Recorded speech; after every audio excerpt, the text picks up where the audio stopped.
እንደ አውሮፓውያን አቆጣጠር በ2014 ዓመተ ምህረት የወጣቶች ቡድን በናይጄሪያ ጥቅጥቅ ባለ ደን መካከል በሽቦ የተከበበ ሁለት መጋዘን አገኙ። የዛሬው ታሪክ በዚህ ህንጻ ውስጥ ስላገኙት ፍጹም አስፈሪነት ያለው ታሪክ ያሳየናል። ይህን ተከትሎ በታሪኩ ላይ የሚገለጹ አስፈሪ ትንታኔዎች ስለሚኖሩት ይህን ከግምት ውስጥ አስገብታችሁ ቪዲዮውን እንድትመለከቱ ከወዲሁ ልነግራችሁ ወደድኩኝ። ውድ ቤተሰቦቼ እንደምቆያችሁ ሰላማችሁ በያላችሁበት ይብዛላችሁ እያልኩኝ ዛሬም በአዲስ ታሪክ መጥቻለሁ። ይህን ታሪክ እስከ መጨረሻው ተመልክታችሁ ሐሳባችሁን ኮሜንት ላይ እንድታጋሩኝ ከወዲሁ እየጠየቅኳችሁ ቪዲዮ ከተመቻችሁ ላይክ፣ አዲስም ይሆናችሁ ሰብስክራይብ እያደረጋችሁ ተቀላቀሉ። ወደ ዛሬው እጅግ አስገራሚ ወደ ሆነው ታሪክ ልለፍ። ናይጄሪያ የሞተር ሳይክል በከፍተኛ ሁኔታ ከሚጠቀሙ ሀገሮች መካከል ትመደባለች። ሆኖም እነዚህ ሞተረኞች ወይም በአካባቢው ዘንድ ኦካት ተብለው የሚጠሩ ሲሆን በአብዛኛው ጊዜ በአንድ ቦታ ይሰበሰቡና ስራቸው እስኪመጣ ድረስ በሞተሮቻቸው ላይ ተቀምጠው እየተጫወቱ ጊዜ ያሳልፋሉ።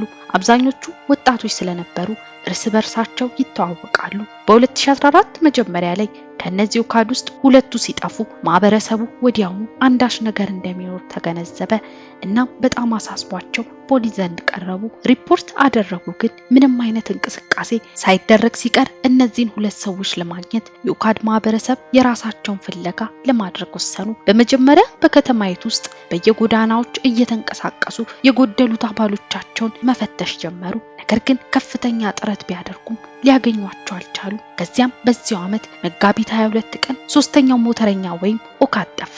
እሱ ሊሬ ሲድጉ የሚባል ወጣት ነበር። ሁሉም ሊሬን ያውቁ ነበር እና እሱ በጠፋበት በዚያ ቀን ሰዎች ሁለት ተሳፋሪዎችን በሞተር ብስክሌቱ ጀርባ ሲያሽከረክር እንዳዩት ያስታውሳሉ። አሁን በተለምዶ እነዚህ ሞተረኞች ተሳፋሪዎችን የሚያደርሱበት ቦታ በጣም አጭር ነው፣ ምክንያቱም በከተማው ዙሪያ ብቻ ስለሆነ። ስለዚህ ሊሬ ከሄደ ከበርካታ ሰዓታት በኋላ አሁንም እንዳልተመለሰ በፍጥነት ታወቀ። ይህ ሶስተኛው ሰው እንደሆነ ሲታወቅ በመደናገጥ ሁሉም እርስ በርስ ማውራት ጀመሩ እና አንድ ሰው ወደ ስልኩ ደውሎ ደህና መሆኑን ለማረጋገጥ አሰቡ። ስለዚህ ከነዚያ ውስጥ አንዳቸው ወደ ሞባይሉ ሲደውሉ ሊሬ አላነሳም። ይህ በሊሬ ዘንድ በጣም ያልተለመደ ነበር። ግን ይሄን ጊዜ እሱ በሁለተኛው የሞባይል ስልኩ ማለትም በግል ስልክ ቁጥሩ እየደወለላቸው ነበር።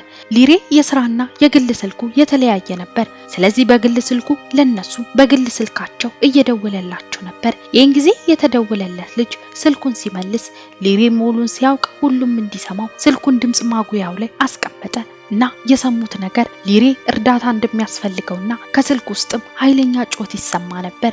እሱና አብረውት የነበሩ 8 ሰዎች እንደታፈኑና ግን እነዚህ 8ቱን እንደማያውቃቸው ተናገረ። ጠላፊዎቹ ወደዚህ የምድር ውስጥ እስር ቤት እንዳመጧቸው ያውቃሉ። ሰዎች በላያቸው ላይ ሲራመዱ ይሰማሉ፣ ነገር ግን ምንም ነገር ማየት አይችሉም። ሊሬ በተወሰደበት ወቅት አጋቾቹ ንብረታቸውን በሙሉ ወስደዋል። ነገር ግን ሊሬ ከስራ ውጭ ያለው የግል ሞባይል ስልክ እንዳለው አላወቁም ነበር። ምን እየተከሰተ እንዳለና ምን ሊደርስባቸው እንደሚችል አያውቅም። ግን ስላለው ሁኔታ አብራራላቸው። እንዲሁም እነሱ ከታሰሩበት ሌላ ክፍል ኃይለኛ ጮት እንደሚሰማ ገለጸላቸው። ከመሬት በላይ ላለ ሰው ትኩረት ለመሳብ ይችሉ በማሰብ ሲጮሁ ይሰማሉ። ስለዚህ እነዚህ ሞተር ሹፌረኞች ይህን ጥሪ ከሊሬ እንደሰሙ በጣም ፈሩ እና ሊሬን ለማረጋጋት እየሞከሩ ነው። ስለዚህ የታቅጣጫ ሊሆን እንደሚችል ግምቱን እንዲነግሩት ጠየቁት። ሊሬም አብዛኛውን የከተማውን መንገድ ስለሚያውቀው ሶካ ጫካ እንደሆነና የእግር መንገድ ያለው የተወሰኑ አቅጣጫዎችን ሰጣቸው። የሶካ ደን በጣም ጥቅጥቅ ያለ ምድረ በዳ ነበር። ይሁን እንጂ በሶካ ጫካ ውስጥ የት እንዳለ ያውቅም ነበር። ነገር ግን በዚያ መንገድ ላይ ከመጣችሁ ከመሬት በታች ስንጩ ትሰማላችሁ እና ኑና አድኑን ማለት ጀመረ። በፍጥነትም እኚህ ሞተረኞች ሞተሮቻቸውን በፍጥነት አስነስተው ወደ ጓደኛቸውና አብረውት የታሰሩትን ሰዎች ነፃ ለማውጣት አመሩ። ግን በዚህን ጊዜ ሊሬ ስልኩን እንዳይዘጋውና በመስመር ላይ እንዲቆይ ነገሩት። ነገር ግን ስልኩ በድንገት ተቋረጠ።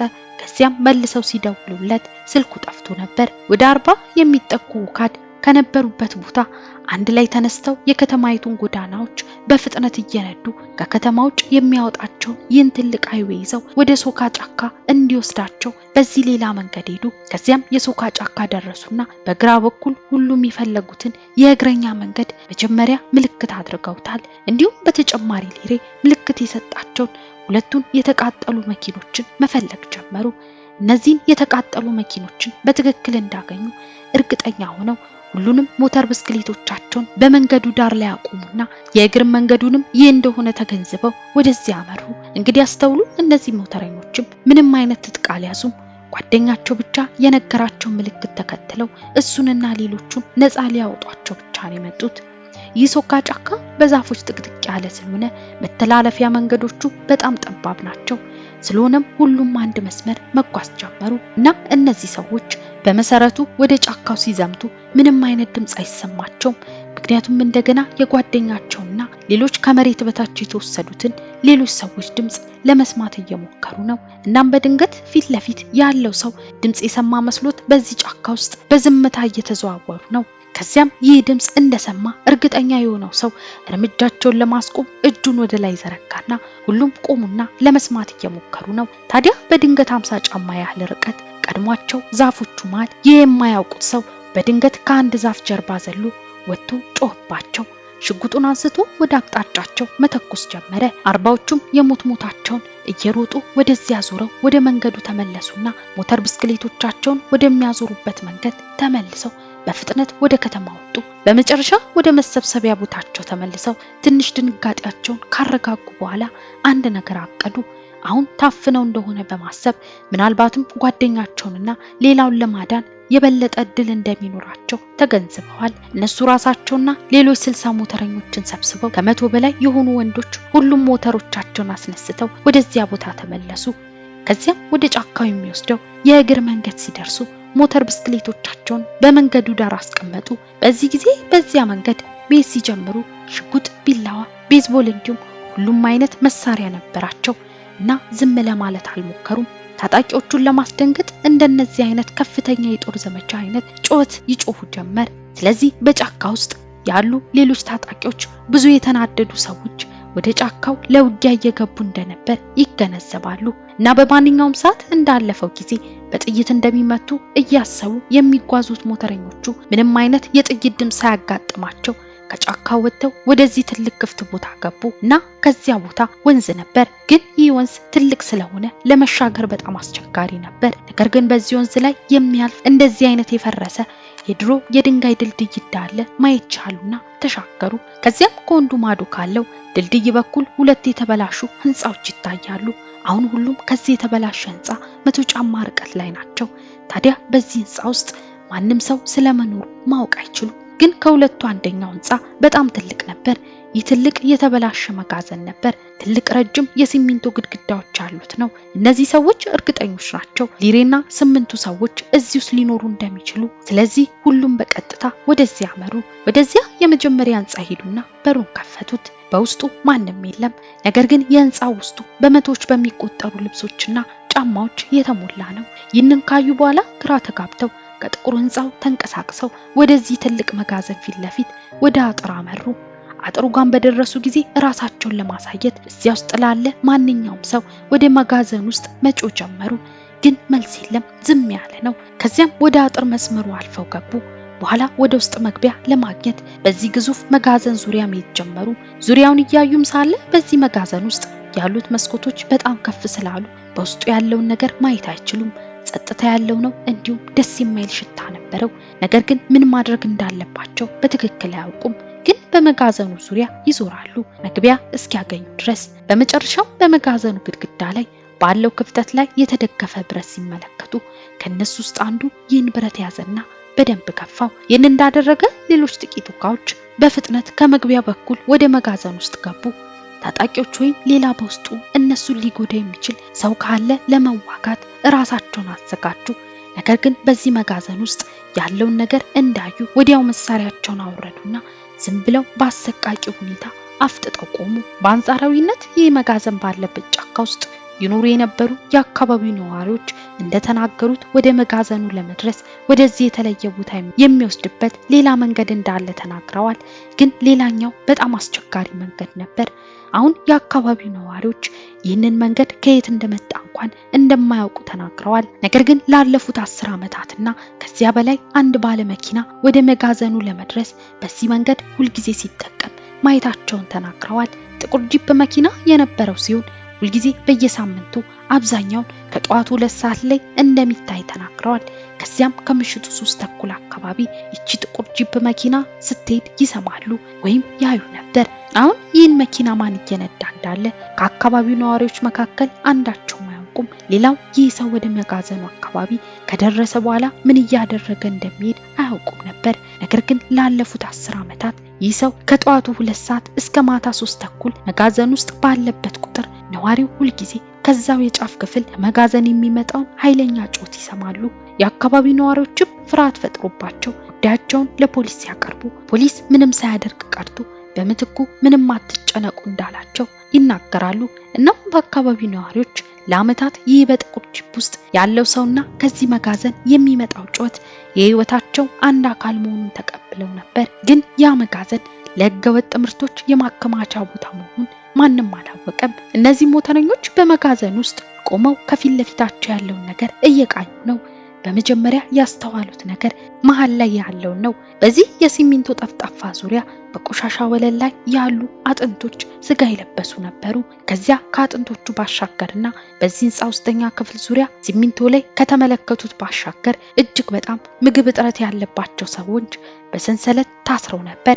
እነዚህ ሰዎች በጣም በሚያሳዝን ሁኔታ ለህገወጥ ስራ የታሰሩ ነበሩ።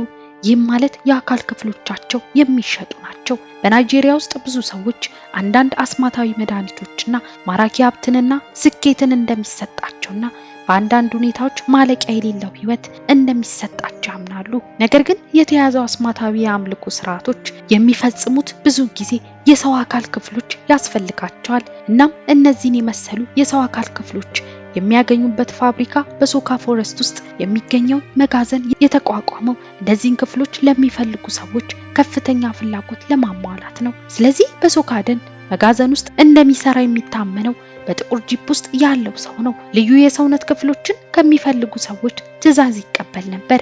ከዚያም ከጠዋቱ 2 ሰዓት በመጋዘን ውስጥ ይታይ ነበር። በዚያ መጋዘን ውስጥ ከሚሰሩ ሰዎች ጋር ይገናኛል። ከታሰሩት ሰዎች የሚያስፈልጋቸውን ክፍሎች የሚወስኑትን ይወስኑና ከዚያም በኋላ በዚያ ምሽት የትኞቹ ታሳሪዎች ጥቅም ላይ እንደሚውሉ ካወቁ በኋላ ወደ መጋዘኑ ዋና ክፍል ይገቡ ነበር። እነዚህን ሰዎች አንድ ባንድ እየፈቱ ወደ ክፍሉ መሃል ይጎትቷቸዋል። ከዚያም የእርድ ድንጋይ ተብሎ በሚታወቀው ንጣፍ ላይ ያስቀምጧቸዋል። የሚፈልጉትን የሰውነት ክፍሎች ወስደው በከረጢት ውስጥ ካስቀመጡ በኋላ ከዚያ ጥቁር ጂፕ ያለው ሰው እነዚያን ክፍሎች ወስዶ ይሄድ ነበር።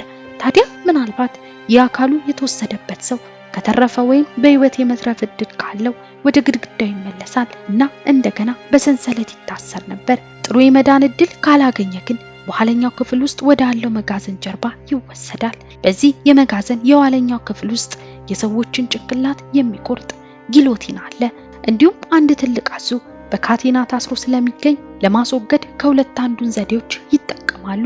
ይህንን የሰሙትና የተመለከቱት እነዚያ ሰዎች በጣም ተደናግጠው በአጠቃላይ በዚህ መጋዘን ውስጥ ታስረው የነበሩትን እስካሁን በህይወት ያሉትን 23 ሰዎች መፍታት ጀመሩ። ነገር ግን አንዳቸውም ሊሬን አላገኙትም።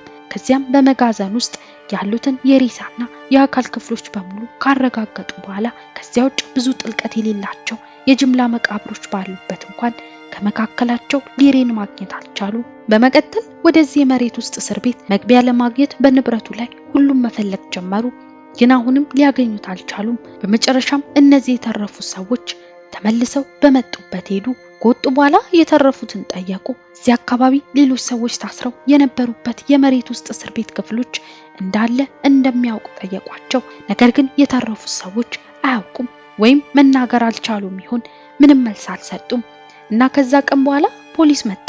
ምክንያቱም በዚህ ጫካ ውስጥ ስላለው ግዙፍ ግኝት ወሬው ስለተሰማ በኋላም ከመሬት በታች ሰው ይኖራል፣ ሊሬንና 8 ሌሎች ሰዎች ይኖራሉ፣ ቦታው ይፍረስ የሚል ተማጽኖ ፖሊስ ዘንድ ቀረበ። ወዲያውኑ መጋዘኑ ፈረሰ፣ ግን ምንም አይነት ሰው አልተገኘም። ስለዚህ ወካች ወደ መሰብሰቢያቸው እንደገና ተሰባሰቡና የሚቀጥሉትን ብዙ ሳምንታት ወደዚህ ጫካ በመመላለስ ያሳልፋሉ።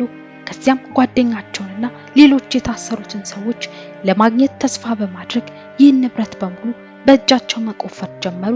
ግን በፍጹም ሊያገኟቸው አልቻሉም።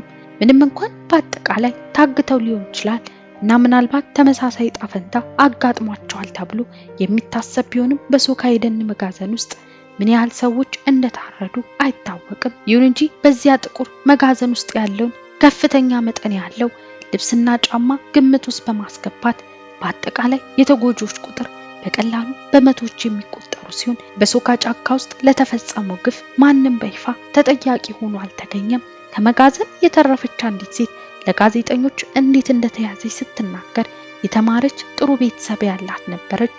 እሷ ከቤቷ ውጭ ተቀምጣ ሳለ ድንገት መኪና ከፊት ለፊቷ ቆመ። እንግዳ ፊት ያላቸው ሰዎች ከፊት ለፊቷ ቆሙና በቁጥጥር ስር እንደሆነችና ወደ ፖሊስ ጣቢያ ከኛ ጋር መምጣት አለብሽ ብለው ወሰዷት። እና ሴትየዋ በጣም ግራ ተጋብታ ነበር። ነገር ግን ሰዎቹ በጣም ፕሮፌሽናልና በጣም አሳማኝ ይመስላሉ። ከዚያም ወደ መኪና ውስጥ ገብታ በሩን ዘግተው አንድ ጊዜ በፍጥነት ሄዱ። ግን በኋላ ፖሊስ እንዳልነበሩ ተገነዘበች። የሷን ቃል ከግምት ውስጥ በማስገባት ምናልባት እሷ ከሌሎች በርካታ ሰዎች ጋር በተመሳሳይ መንገድ ታግታ ሊሆን ይችላል። ውድ ቤተሰቦቼ ለዛሬ ያዘጋጀሁት ቪዲዮ ይህን ይመስል ነበር። እስኪ በታሪኩ ላይ ምን ሐሳብ አላችሁ? ኮሜንት ላይ አሳውቁኝ። ለዚህ ቻናል አዲስ ሆናችሁ ሰብስክራይብ በማድረግ ተቀላቀሉ። በሌላ አዲስ ታሪክ እስክንገናኝ ድረስ ቸር ቆዩልኝ።